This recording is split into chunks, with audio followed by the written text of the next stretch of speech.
Hey, happy Tuesday, everybody. Thanks for joining us on the show. Today, we are talking about AI in the clinical world. So, in hospitals and other clinical settings, we talk a lot about where AI is going. But the fact of the matter is, AI is today literally saving lives across the world. And it's doing it in some really amazing ways, some that you might know, some that you might not. For instance, did you know, because I didn't know this, that sepsis kills 250,000 plus Yeah. people in the United States every single year. And there is an AI, sepsis AI. It's also called TRUES, which is an acronym. It's cut in-hospital mortality rates by 18% across dozens of US hospitals. But that's just sepsis, right? That's one little part that AI has had an impact in. We can get into ED trials and predicted admissions with 85% accuracy that Mount Sinai is doing. We could talk about radiology. We could talk about antibiotics. We could talk about NICUs. We could talk about cardiac devices and dermatology and so much more, and we will. So that is the talk of the thing. Also, we're going to be talking about what some of the laws, both in the US and the UK, and how that's actually impacting what the FDA is able to do and what it means about when AI models have to improve. So obviously, when AI models have to improve, that could kick back and make it harder for these AI approved devices to be able to stay helping people, right? So we're going to be talking about what some of those laws are and how that they're cutting some of the sort of the red tape while also maintaining that we have high levels of standards. Obviously, it's like literally life and death. So lots to talk about today. It all has to do with AI in the clinical space. This is the Daily AI Show. Today is September 16, 2025. And I'm joined today by Beth, Andy, Jimmy, and I'm Brian. And before we dive in, I want to remind you that if you love diving into these topics, but you can't join us live, you can always join us over on our community. You can get to that by going to the Daily AI Show community.com. That will take you to a Slack login page. It's free, but that's a great way to keep the conversation going with other folks who both can be here live and sometimes they can't. So that's just a nice way to be interactive with us as well. We're in there. We jump in there. We'll respond. And then also our newsletter, which is just a great way to stay informed, not only the topics of the show. It's not just a rehash of the shows. We know you could watch the show if you wanted to. It's more about taking different angles at some of these topics, but also going deeper into some other areas. We also do a really good job of summarizing the news that we found. So like tomorrow when Jimmy hosts the news, we do a good job of summarizing that. And there's also some other stuff in there, from the conundrums to did you knows to just interesting news stories that come up. So those are two different ways. And if you want to sign up for the newsletter, which is also free, you would just go to thedailyishow.com and you will see a sign up link there. Fairly easy. It goes out every Sunday morning. I think this is episode or edition 69, 68, something like that. Not sure. Somewhere in that range this upcoming week. I don't know. It's been over a year. That's all I know at this point. Okay, lots of intro there. Lots of excitement for this topic. Thanks to everybody in the chat who's also already saying hi and hello. And I'd like to jump into this or whatever. Sorry, I was just checking to make sure it wasn't my mic. We have a private channel on the side, guys. Just a little background information, a little private channel for just the folks here on the panel. And I wanted to make sure my mic wasn't an issue there. So, all right, guys. So I do want to jump into this, and there's just a ton to get into. And man, did Perplexity do me a solid when I was like, Perplexity, help me out understand what is going on in the clinical world. And it said, "Got you, Brian." And let's sort of talk about this. And there's I could talk literally straight about all these amazing things. And it's like, okay, which ones do you talk about? The sepsis one was really, really cool to me. And that's why I wanted to bring it up at the top. I mean, here's the case. I'm not as familiar with sepsis. I haven't had a family member, I don't believe, that's had sepsis, but I do know that it's a huge problem. And even cutting diagnosis by 2 hours than typical usual care is massive. So when sepsis is a problem, it's a problem, right? And so shaving 2 hours off of that is a pretty big deal. And here we have an AI that's probably, I don't know that any of us have talked about it on the show. And we talk about these models getting smarter, and we talk about this and we talk about that. And here's literally this solution called TRUES, TREWS, all capitalized. That's an acronym, but sepsis AI is just the main of it. And I told you about 250,000 plus deaths in the US. So not worldwide, just in the US. and it's cut mortality rates by 18%. I'm right there. If we just took that AI solution, and then we didn't get any farther. We just stopped today. We didn't. The models never got smarter. Like we've I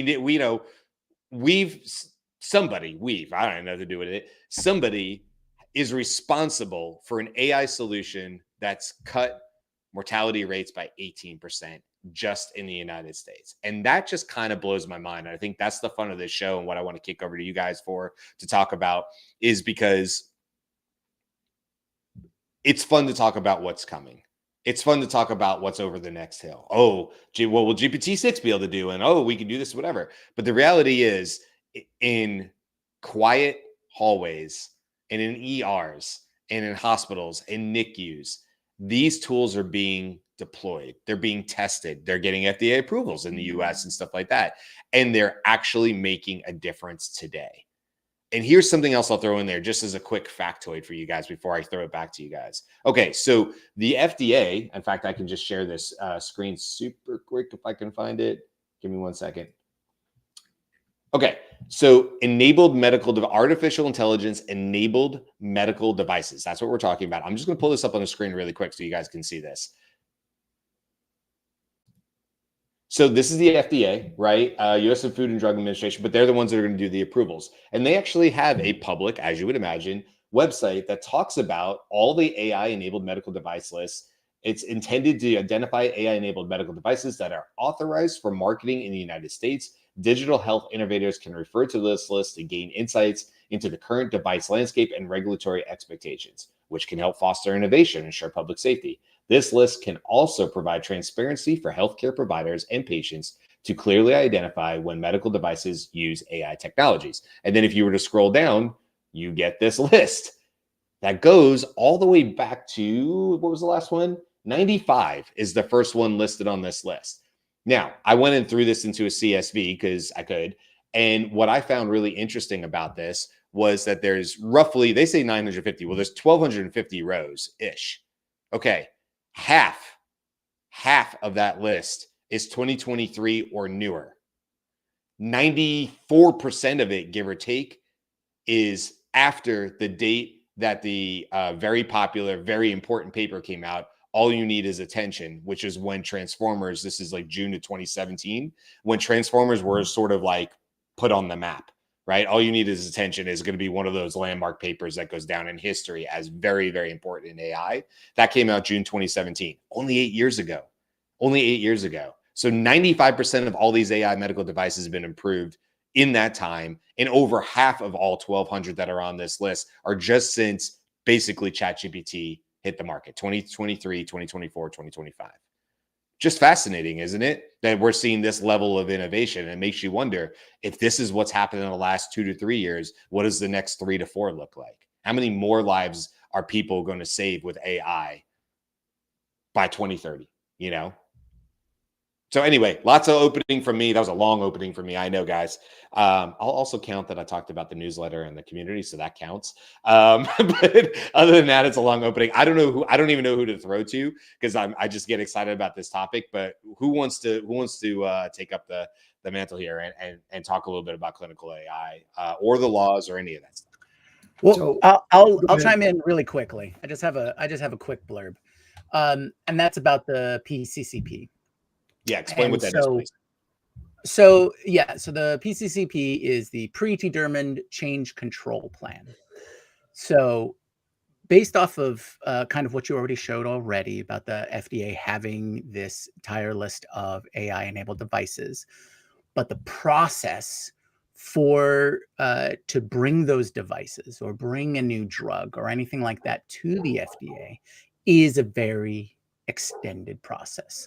And, you know, for good reasons, because they want to do proper testing and things like that. But in this AI-enabled era, there was no guidance on how the models that drove these devices or drove these systems could be updated. Because in the FDA's eyes, that's a new thing. So you have to go through the entire process again. And with AI development, it does not mesh. That does not mesh with the way that AI is developed. So the PCCP is the method in which the FDA says, okay, this is how you can update those models. This is how you can, upgrade or advance or progress or develop those AI models or devices. And I think that's what makes it important. Is it's the way to mesh AI development with effective use of these devices in the market, and within clinical trials, within medicine and healthcare in general. So while not definitely not the flashiest bit of news or advancement in the AI space, it does fill in a gap that was needed so that we can take advantage of those things like 18% improvement in X, Y, or Z for health to save that many more lives. So I think that's what was the important part for at least that little bit about this larger conversation about AI and health. Yeah, I mean, you also brought to our attention too, Jimmy, not just PCCP, but also what the UK is doing, because clearly the United States aren't the only ones working here. I think theirs is called NICE, NICE. The August 13th healthcare assessment meeting signals momentum for AI-assisted diagnostics. It could affect the NHS's procurement criteria and set precedents for EU adoption. It focuses on echocardiography is key, standardized, high volume, image heavy. So that they're also obviously working. I mean, I'm sure many countries are working in the same area. But I love your point, Jimmy, which is like, what good is the device is every time it has an update to a model, the FDA throws it in the trash and says, come back to us when you're ready to start the process again. Like, it's not sustainable. It's not really helping patients in the long term. But crucially, also really important that there's some standardization there and some rules and guidance, because, well, we all know that like a model change can have significant impacts on tools that are being created. And of course, none of us want our loved one to be on the, well, I don't know if I would be, if I was in a hospital setting, in a clinical setting, and it was one of my loved ones, my wife or something like that, and they're like, this thing has got 85% accuracy or 95% accuracy. We're like, sounds good. They're like, and you're in luck because the model just updated yesterday. You're the first person to get the new model. And I'd be like, maybe let's use yesterday's model. maybe I don't want my wife to be the first one to use. I mean, there's the side of it that says, well, AI is generally getting better, and I should maybe be excited about this. But as her husband, I'm going to also say, like, I mean, 85% is pretty good. That's a solid stat. I think we'll go with that one. So there's obviously, I'm making light of a very serious conversation, but it's something to think about, right? Like, it's both sides of it, right, Jimmy? It's yes, it's great that the FDA and the US, the PCCP in practice is making a difference, but it's also important that there's the rules and regulations and standards that are still being abided by. So we didn't put the baby out with the bathwater. We have a system that hopefully is solving both sides of that equation, which is super, super important. Andy, your thoughts? Yeah. Software is a key part of medical devices. Physical implanted devices have software, hard coded into them, and they also have updatable software. And this new PCCP is all about controlling, but releasing the possibility of being able to do over-the-air updates to software that are in both implanted devices and all of the external devices that are used in the hospital setting or even in the home setting, that are medical devices that are, health related. And so it's a good thing. At the same time, we have to consider, what is the extent of the PCCP as it relates to AI updates, and can little other changes to software that haven't been tested also be applied through that update? And is the PCCP going to open some floodgates for This is just an AI update. We're just improving the accuracy and the capability of the detection or diagnostic components of our device. But by the way, we also cleaned up this little thing over here, which normally would have required for any kind of software update, especially on implantable devices. It would require that it go through FDA regulated testing, a very long sequence for that. So it's very interesting that software is really at the heart of what many of these issues are surrounding. And I wanted to talk about what other kinds of devices this will probably affect. So there's a range of them. The major categories are radiology. So radiology uses software, a support to the diagnosticians who are looking at the images. And so that's something that can now be updated to provide the latest and greatest AI-powered diagnostics for review of images. And you're talking about, computer-aided tomography or so-called CT scan, MRIs, which have really a ton of data that it's, even a well-trained human eye can't completely interpret as well as AI now can. So now that MRI machine, it can, be updated more frequently as a result of this new regulation. So that's a good thing.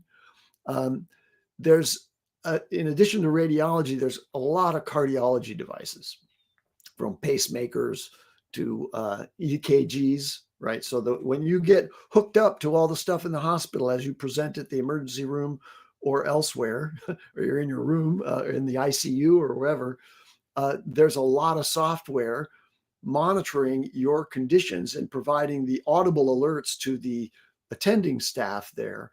And so these can all now be updated with the latest and greatest AI. And these are not like in response to large language model development. This is all machine learning level, AI that's built into these models. I doubt that there are many medical devices that use large language models text comprehension as the foundation of their diagnostic or clinical reasoning capabilities. It's more likely very targeted, very focused AI development by the medical device manufacturer, and they want they want the opportunity, and the PCCP affords them that opportunity to update that software frequently in order to get the best clinical application.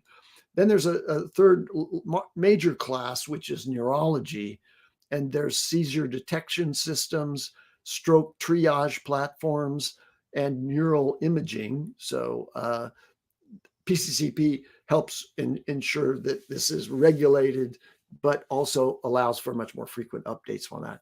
Let me just mention another set of classes. There's anesthesiologists have tools that monitor your state and the levels of anesthetics that are in your system. Those are now increasingly AI powered. And so those can be updated. Just even your eye tests for retinal screening, for example, those have AI components to them now. And then tumor detection, pathology, like when you get a biopsy and it gets sent off to the lab, there's AI involved now in doing that. Thankfully, I mean, it's amazing. And I was interested to find, and I didn't know, that the earliest medical device that includes an AI component is from 1995. I know, it makes me want to go. It Okay, makes me want to go research it and find out what qualified it as AI at 95. right. Yeah. Well, there's been AI around for a long time. Machine learning, right? Yeah. Yeah. So anyway, then there's another whole area, surgical robotics. Okay, that's AI, and the robots that are assisting a human who's guiding the robotic surgery, the AI that's built into those can now be updated quickly. And there's a whole broad class called digital therapeutics that'll find its way into the home more likely. Diabetes management, therapy platforms for mental health conditions. Those are AI powered now. So this PCCP applies to those as well, because those are medical devices. When you engage with a mental health coach or assistant that's medically qualified, that's going to be governed by this new program. So lots of things. Substance abuse programs have new AI powered monitoring that helps people track and accomplish behavior change. So I'll throw lots of another areas really for cool one software. out there that's software based. I didn't know this. I mean, again, God bless perplexity and getting prepared, right? But I learned a whole bunch of cool stuff this morning. But NICUs. Okay, so my dear friend and a long term neighbor, Brenda, is a NICU nurse for 20 plus years. She's the best. She's so amazing. She's my daughter's godmother, right? Like just like one of these true and true saving the world nurses, right? And for probably little thanks along the way. Anyway, she's in NICU AI solution. So NICU babies can often be too weak to cry. And so how do you detect pain for premature babies in the NICU and stuff that are very tiny? They have AI vision that watches for subtle changes and movements of the baby and facial twicks and movements like that to detect when there's pain that wouldn't be audible, right, through a cry like you normally would. Now that is not anything I would have thought of. Like I know Brenda's stories and stuff like that. That's not something I would have thought of. But here's what I love about this. So many of these solutions are ground up. So many of these solutions are being brought and championed by the nurses, by the people on the floor who are seeing this day in and day out and go, there's a problem.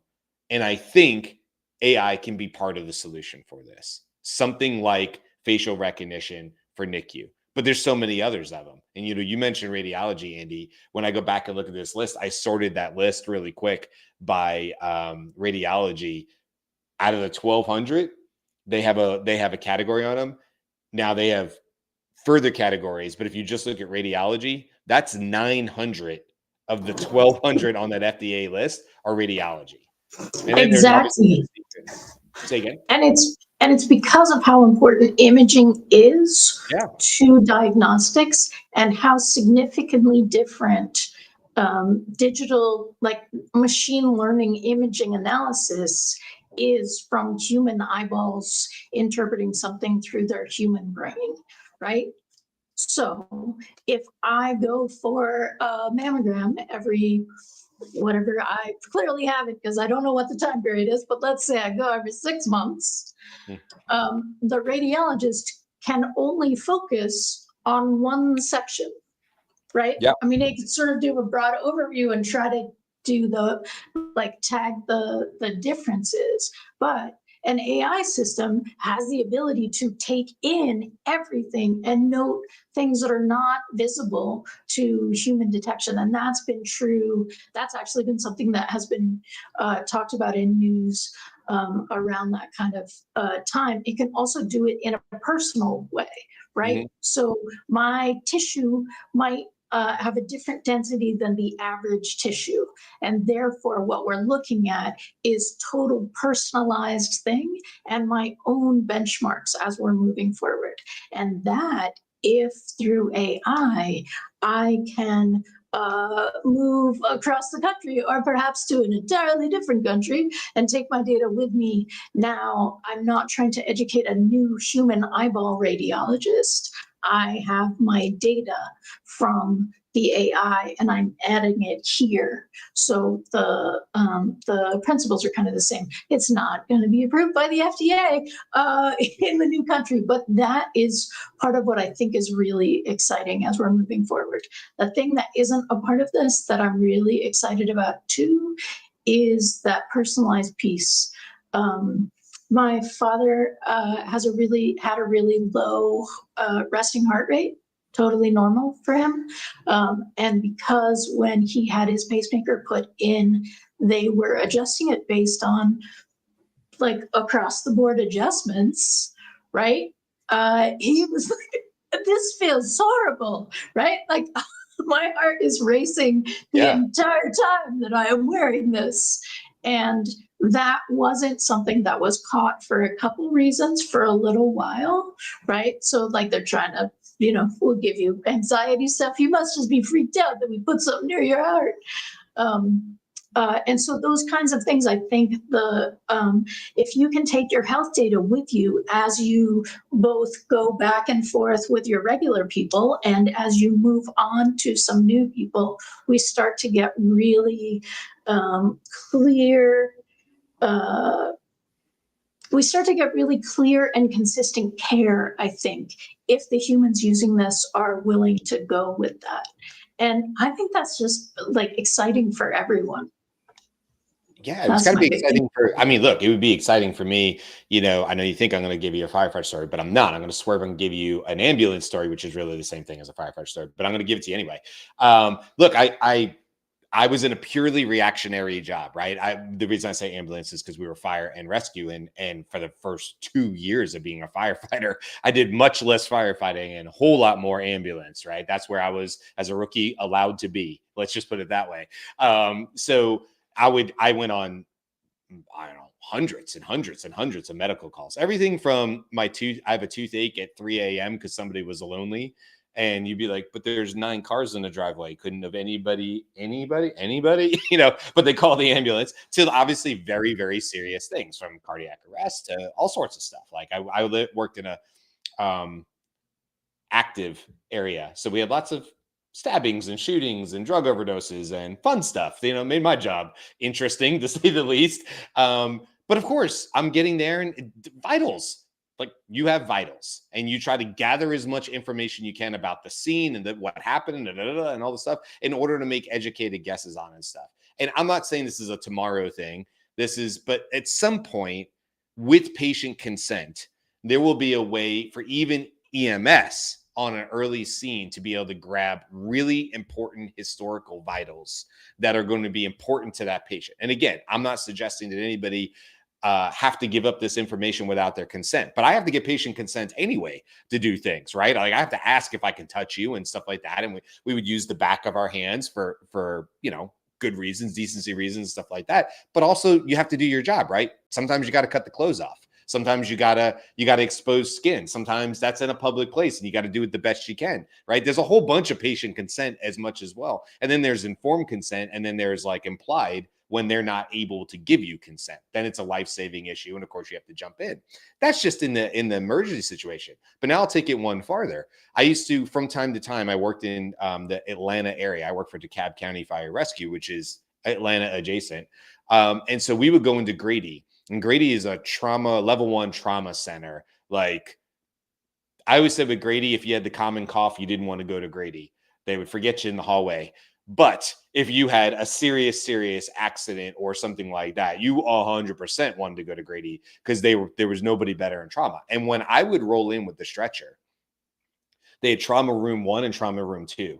And you would be told which one, or they might have been colored. It might have been blue and gold or something like that. Regardless, you hit the trauma, you hit the triage nurses, and triage is like room 1 or 2 or blue or gold, right? And you pass go with that one. It's a different situation. This is my experience. It happened probably 20 times over the years I was a firefighter. I would roll into that trauma room, that ER room, right? That was specifically designed for it. And within seconds of what it would take for me and other firefighters, EMS firefighters, to move that patient over to the main bed, I had to fight my way back out of the room. Now, mind you, 10 seconds earlier, I could wheel directly to the bed, right to the bed. 10 seconds later, I had to go through 5 levels of people to get back out of that room, because you had students in there who came in last. You had the experts. We had dental people that came in when teeth would get all messed up, obviously, in bad traumas. And they had dental surgeons on call. This is the way Grady did things. But you had experts and rows of experts. But also, they're still starting with whatever story I brought in. This is what I know happened. This is what their vitals are. This is how their vitals have changed since the time we started. We've had these drug interventions with them. Our medic pushed this, and this at this timestamp, and this timestamp. And then they'd say, great, thank you. And then they start their own set. And so you can imagine very quickly, and I'm sure it's already happening even in these emergency situations, where AI is starting to play a bigger and bigger role in assessing that patient and making sure that 5 rings of people, of experts sitting in this little, basically tiny room, right? All these experts who are all there to ensure that that person survives. It's truly an amazing situation to be in. And then me trying to back out my stretcher and get, you know, the heck out of the way because my job's over at that point, right? And try to get out of the situation and not be a nuisance. I see so much potential. Now we're starting to see this much more in the clinical, probably a little bit more stable in the rooms, right? There's some like the NICU ones and all the examples. Andy and I have 20 more I can share here, but I think this is going to continue to trickle down where it gets into the emergency. And one area I know for sure it's going to impact this is triaging. So yes, obviously, if you have a dramatic car accident that gets called in and they are literally waiting for me to arrive as the EMS. They know I'm coming through the door. They've cleared the hallways. They're ready, right? That's different. But you also have triage with people who are like, I cut my hand and it's wrapped up, right? You can't really see what it is. And, oh, okay, that person's bleeding out. They have to be triaged. This person seems to have a cough, whatever. Well, one of the ways AI is definitely already helping is by taking a larger view of this gathered data in the ER and coming up with more accurate ER and triage wait times. And that is critical, especially if it's taking in all these points of data that would have never been brought in before, instead of it like, well, it'll be 45 minutes because we have 10 patients ahead of you. And that's the data. You're 10 behind, so we're going to guess that's 45. Now they're having systems that are doing a much, much better job with AI and algorithms are predicting the actual wait time.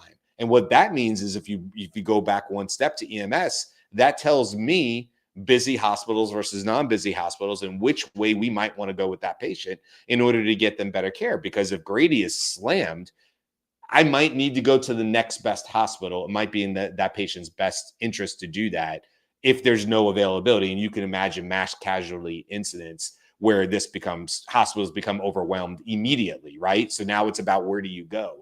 Having that level of AI or having that level of intuition and knowledge and having AI help with that and look across broad swaths of data and bringing that back to the emergency, people as well as the people in clinical is going to save countless lives.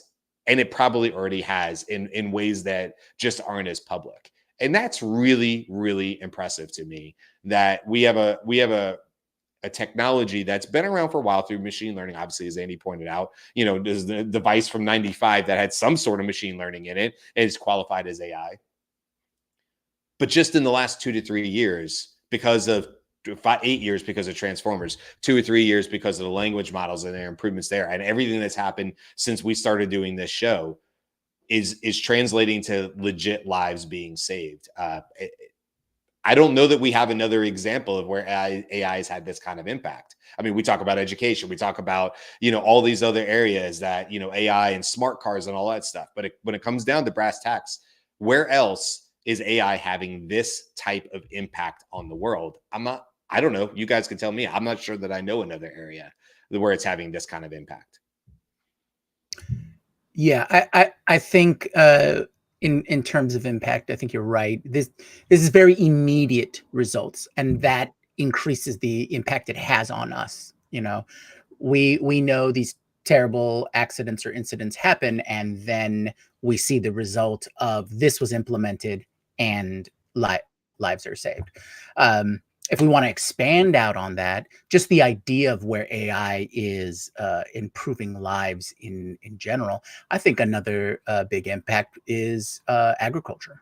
There was just the story the other week about how AI is helping farmers know what crops to build, especially if they had some sort of climate catastrophe, a drought or a hurricane or a tornado or something like that. What's the best way to get a variant crop or things like that? But these are slower kind of impacts over a longer period of time.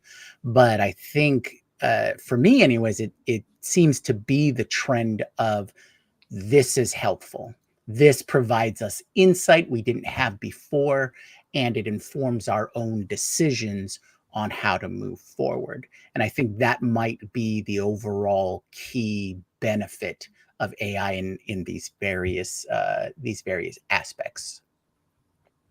Yeah, 100%. Carl, you joined us.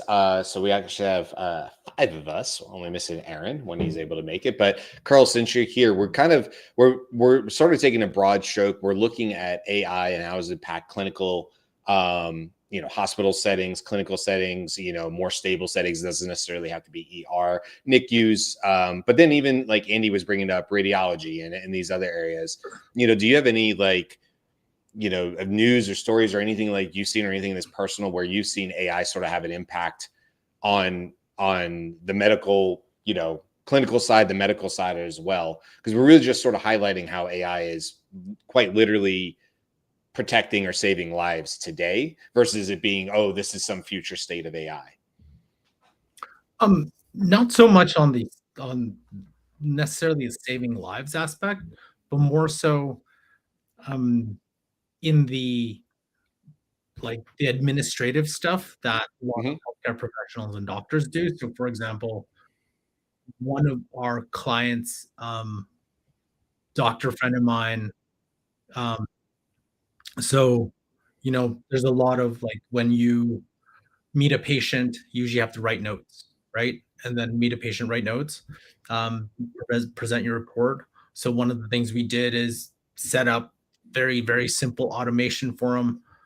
After he meets with said patient, just it's essentially a voice agent to be like, hey, this to protect private data, we're just like, this patient has this, 35-year-old female, this, and then says the whole what the report is, what they talked about, and then automatically puts it into the report. About 75% complete, no private data. He finishes the rest, and that's his submission. So that was very simple.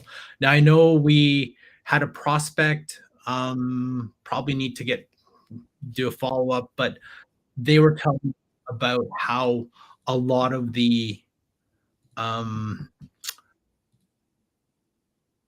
that was weird. They use Dragon. I don't know if anyone heard of Microsoft Dragon. That's the tool that Microsoft is pushing, kind of similar to what we do.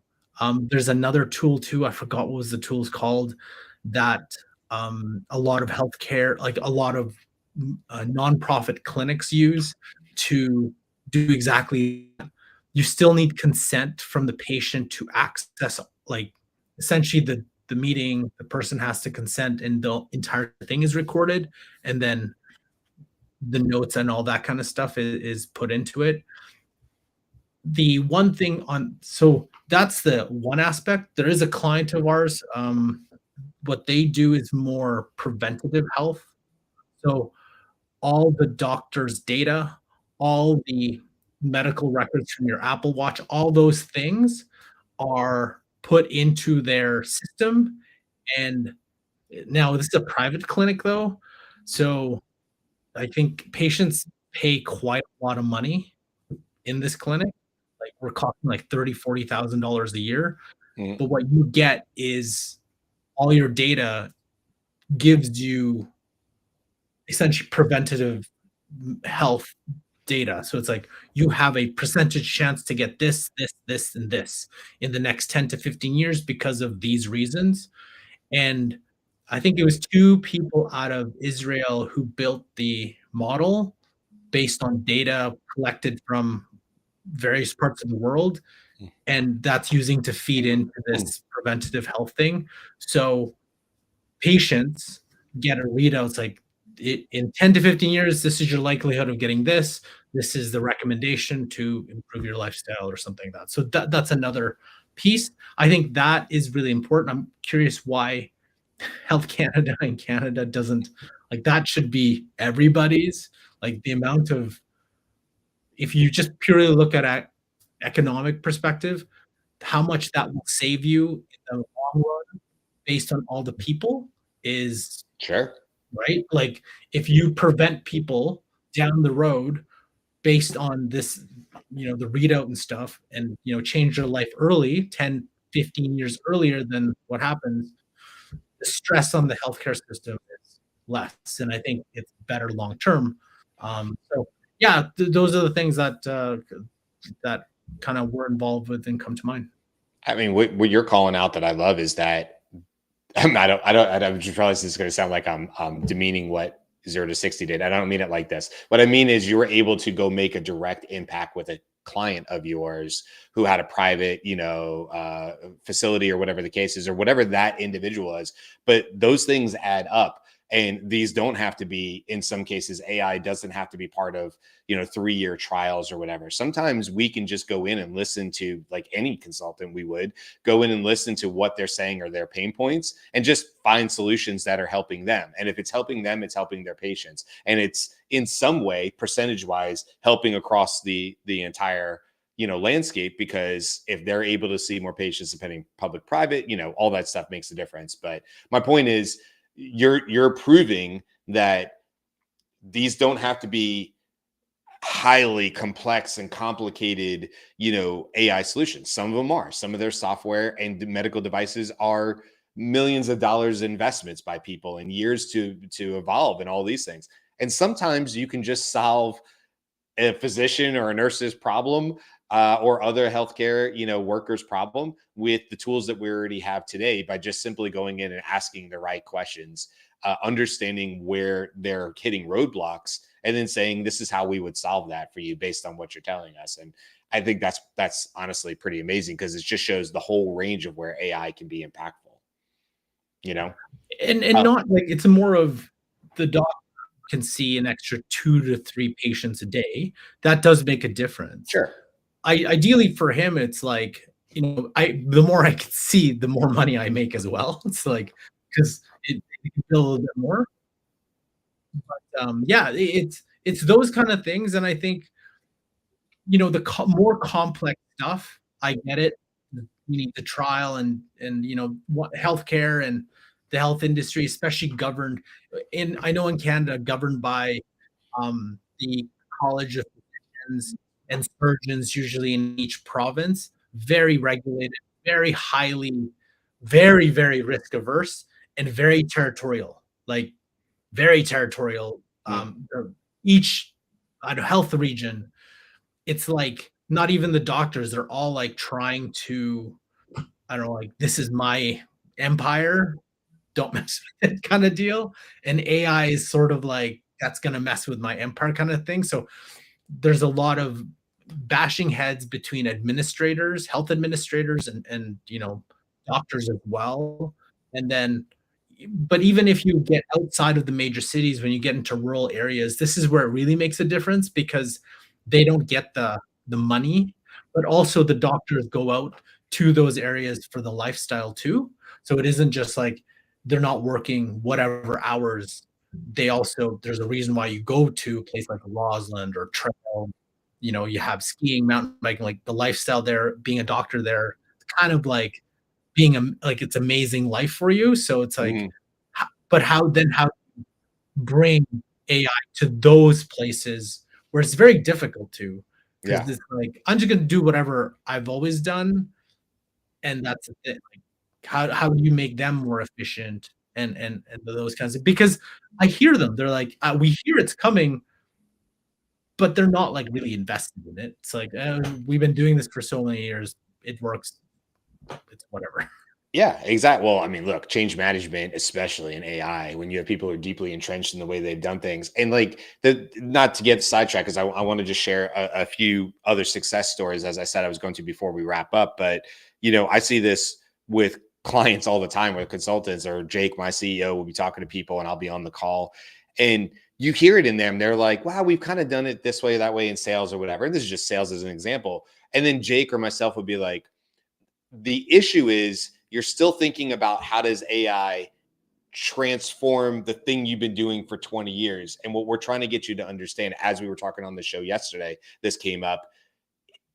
It's like, don't throw that out, but also you need to think about this differently, holistically across it. And this is where AI makes an impact. Of course, with healthcare, that would be the same. So yeah, it's like, you're going to have people who are deeply entrenched. I ran into somebody the other day, and this is again, sales, and they were talking about Salesforce. So you'll appreciate this, Beth. And they were like, we still have 2 of our older sales folks who refused to get off the original version of whatever it was of Salesforce from like, I don't know, it sounded like a Windows 95 type thing or whatever. I'm sure it wasn't that old or whatever, but it was like they wanted nothing to do. They were good at what they did. They hit their quota, whatever the case was. And they're like, we're still trying to get them off the old Salesforce. We're the only reason we even hold the classic or whatever it was. So you have people like this all across the way who are like, I don't need AI. I've been doing it like this forever. And you have patients that feel the same way. Well, I don't know. I go to the doctor 2 times a year and I don't know, everything seems to be okay so far. And they know me and I know them. And then the doctor retires and they have to start all over, or they close down their office